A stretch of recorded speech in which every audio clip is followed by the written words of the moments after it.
যখনই আমি আপনার সঙ্গে আড্ডা দিতে বসি আমাদের প্রয়াত নায়ক সালমান শাহর কথা আমার খুব মনে পড়ে। আপনার বন্ধুর স্মৃতি আপনিই দর্শককে জানান।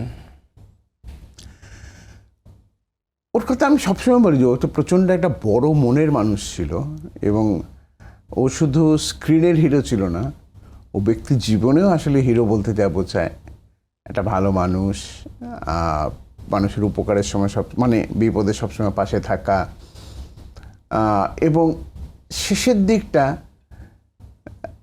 6 মাস 8 মাস এরকম এত বেশি মানে হইচই হাসি আনন্দের মধ্যে ছিল।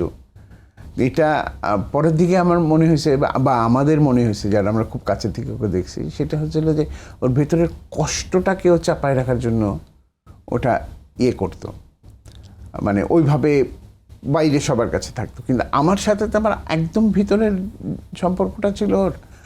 আমি ওকে পাইছি কষ্টের জায়গায়, মানে ওর কষ্টের জায়গা ওটা এক্সপোজ করতো না আমার কাছে আর 1-2 জনের কাছে ও যা বলতো আর কি। তাছাড়া সবসময় হাসি খুশি, আর এমনও হইতে পারে যে আসলে চলে যাবে বলে হয়তো অত হাসি খুশি ছিল শেষ মুহূর্তগুলোতে।